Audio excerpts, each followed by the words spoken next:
नमस्कार.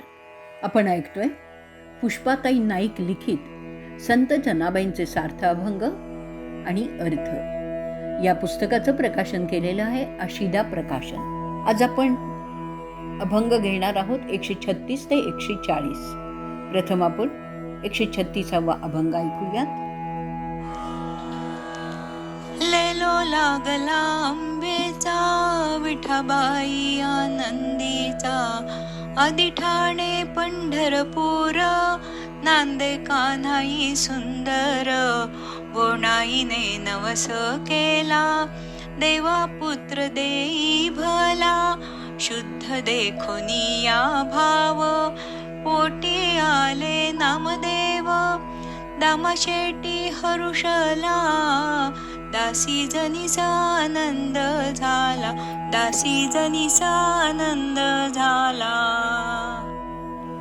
आंबेचा विठा माऊलीला लळा जडला, म्हणजेच आनंद घन अशा विठ्ठलाचा लळा लागला. मूळ ठाणं म्हणजे ठिकाण, पंढरपूर, तिथे रूपवान अशी कान्हाई, विठाई, विठ्ठल यांचं वास्तव्य आहे.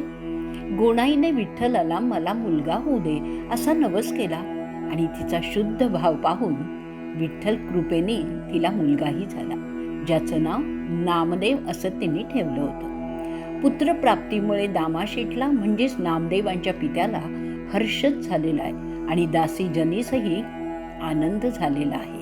हरुषला म्हणजे आनंद झाला. पुढचा अभंग घेऊया 137वा. नामदेवा पुत्र झाला विठोबा रशासी आला. अंगडे टोपडे पेहरण शेला मुंडासा घेऊन, माझ्या जीवीचा जीवना नाम ठेवी नारायणा. जनी म्हणे पांडुरंगा नाव काय ठेवू सांगा. जनी म्हणे पांडुरंगा नाव काय ठेवू सांगा. नामदेवा पुत्र झाला विठोबा रशासी आला. नामदेवांना पुत्र झाला. पुत्राच्या वारशाला प्रत्यक्ष विठोबा आला. येताना विठोबाने बाळासाठी बाललेणी, अंगडं, टोपडं, पेहरण आणि शेला तसंच मुंडासा पण आणलेलं होतं. जीवाचा जिवलग असलेल्या बाळाचं नाव नारायणा तूच ठेव. बाळाचं नाव तुला नसेल ठेवायचं तर हे पांडुरंगा मला सांगा की मी काय नाव ठेवू, असं जनी पांडुरंगाला विचारते आहे. पुढचा अभंग ऐकूयात 138वा. हाटी जायची तातडी नामा होता पैलथडी. म्हणे जागे आणा त्यासी नाही तरी मी उपवासी. जनी धावत चालली मागे विठ्ठल माऊली. मागे विठ्ठल माऊली. हाटी जायची तातडी.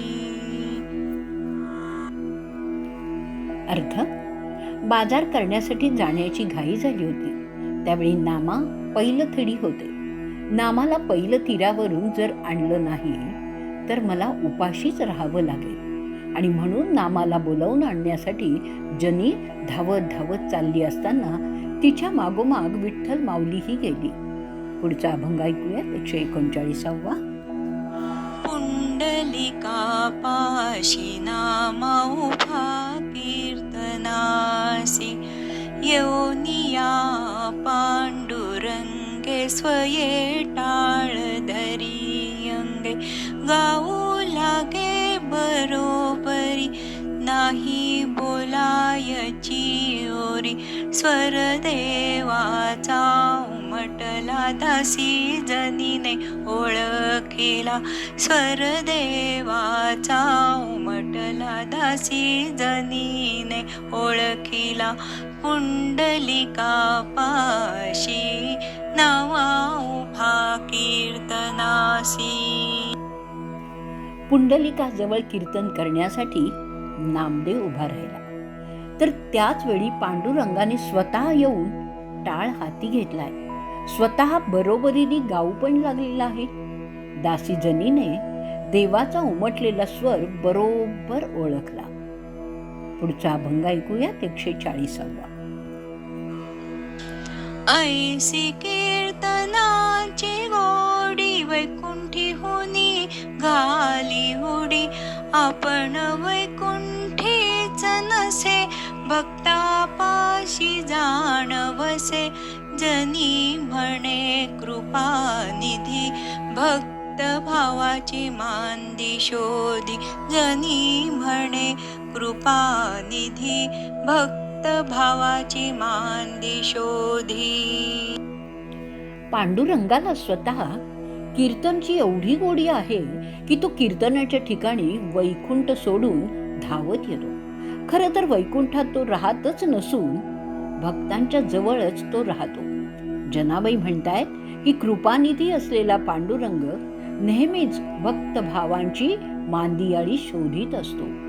आजचा भाग आपण इथे संपवणार आहोत. उद्याच्या भागात आपण अभंग घेणार आहोत 141 ते 145. जय जय राम कृष्ण हरी. जय जय राम कृष्ण हरी.